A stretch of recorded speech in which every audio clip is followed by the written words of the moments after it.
Kita masuk ke pertanyaan keempat ya Bapak ya. Pertanyaan keempat, jadi sumber daya masyarakat Indonesia ini kita harapkan menjadi nomor satu. Nah, tapi Pak, kalau misalnya ngomongin kesehatan, ternyata bukan dari tenaga kesehatan, tapi dari pemerintah lah yang dapat meningkatkan tingkat kesehatan sumber daya masyarakat kita.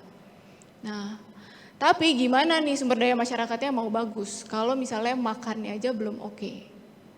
Salah satu permasalahan kita adalah stunting, Pak.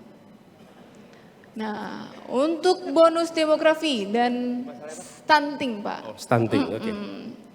Prevalensi stunting di Indonesia cukup tinggi. Hingga tahun 2023 masih di angka 21,6%. Gimana tuh, Pak?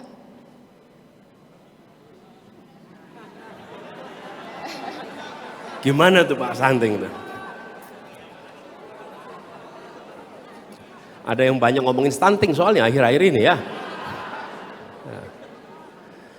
Iya, jadi stunting ini memang masalah karena dia menghambat tumbuh kembangnya anak-anak kita. Dan dampaknya seumur hidup. Karena saya tidak usah ulang di depan teman-teman semuanya. Itu kemampuan belajar, kualitas fisik itu menjadi jauh di bawah harapan.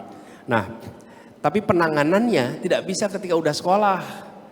Jadi nggak cukup dikasih makan siang, udah terlambat. Nggak cukup. Jadi, iya, yang dikasih makan siang ibu hamil, bukan anak yang sudah. Ibu-ibu hamil itulah yang harus dipastikan nutrisinya cukup, karena di situ yang kita butuhkan.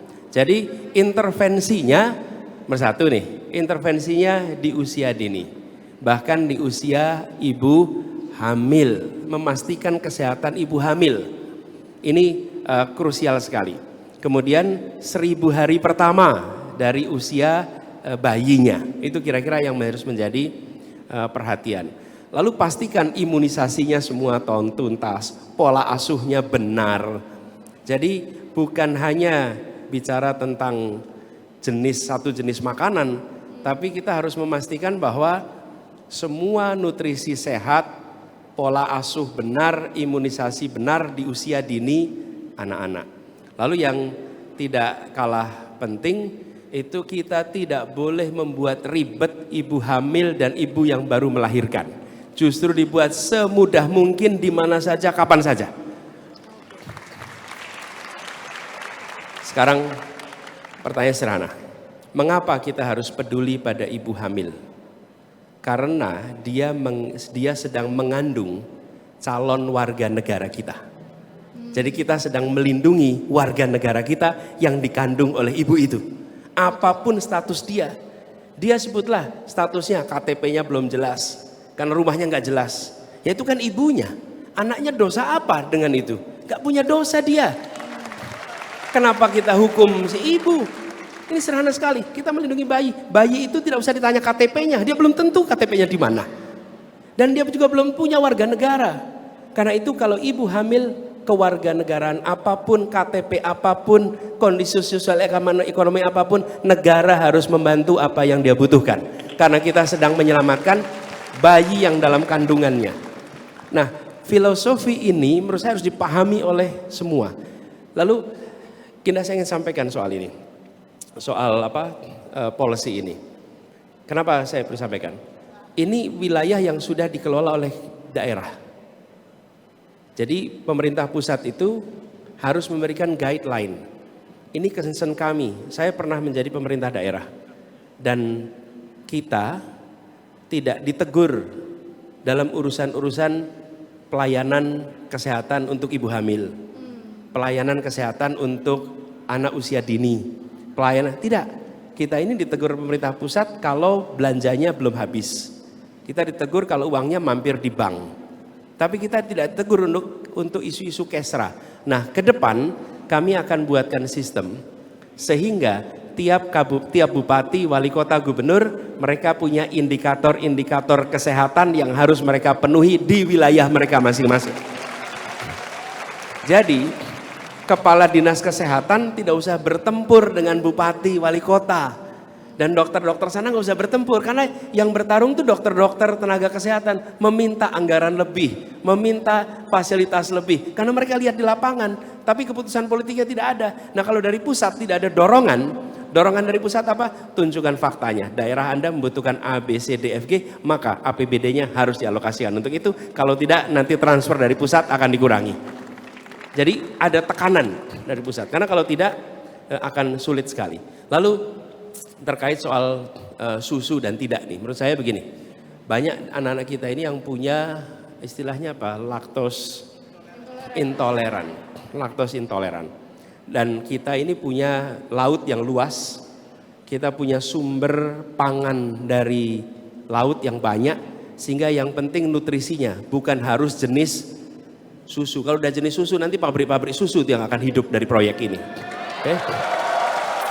Tapi kalau kita dorong ikan maka kita akan bisa mendapat ikan itu hampir di semua tempat dengan mudah.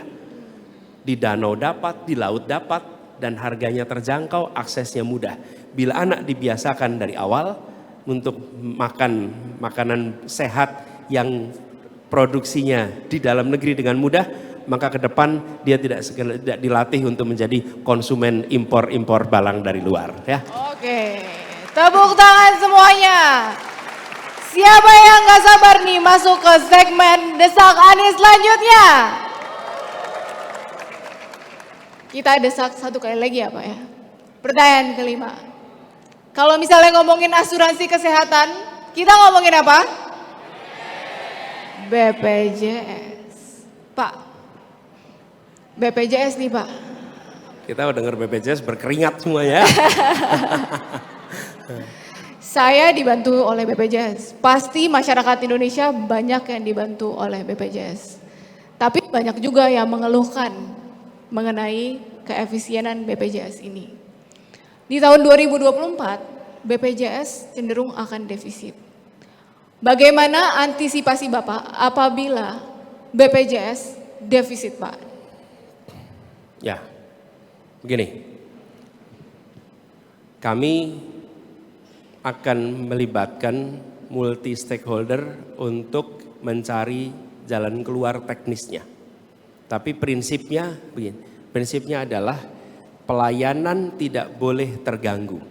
Itu prinsip utamanya. Jadi bagaimanapun kondisi dari BPJS, ini kan sebenarnya jaminan kesehatan nasional. Cuman perusahaannya namanya BPJS. JKN itu tidak boleh terganggu. Itu nomor satu. Jangan sampai kemudian kalau JKN terganggu itu breakdown sistem kesehatan kita. Nah kemudian terkait dengan potensi kesulitan bayar, potensi isu solvensi, isu likuiditas dan lain-lain, itu harus duduk bersama mencari jalan keluarnya. Dan ini harus melibatkan multi unsur. Satu adalah para pelaku di bidang kesehatan, mulai dari rumah sakit, kemudian asosiasi profesi kesehatan yang relevan, kemudian pakar di bidang jaminan kesehatan, karena ilmu jaminan kesehatan itu beda dengan ilmu kesehatan. Kemudian yang keempat adalah pandangan warga atas kebutuhan jaminan kesehatan itu, lalu unsur pemerintah dan fasilitator. Duduk bersama, diberi waktu untuk kemudian menyusun roadmap penanganan ini. Oh, satu lagi, pakar keuangan. Pakar keuangan, pakar perekonomian. Sehingga kemudian kita bisa menyiapkan. Tapi dari misalnya ketika saya tugas sebagai presiden, maka perintah saya nomor satu, pastikan JKN tidak terganggu apapun kondisinya. Menteri Keuangan harus menyiapkan backup bila ini terjadi problem. Nomor satu. Yang kedua, diberi waktu untuk menyusun strategi penyelesaian praktisnya. Diberikan durasi waktu. Lalu yang ketiga, meminta dukungan dari semua political stakeholder untuk memberikan persetujuan atas kesepakatan yang kita terima dari tim yang menyusun roadmap itu. Baik, begitu. Luar biasa. 2 menit Pak. Tepuk tangan semuanya.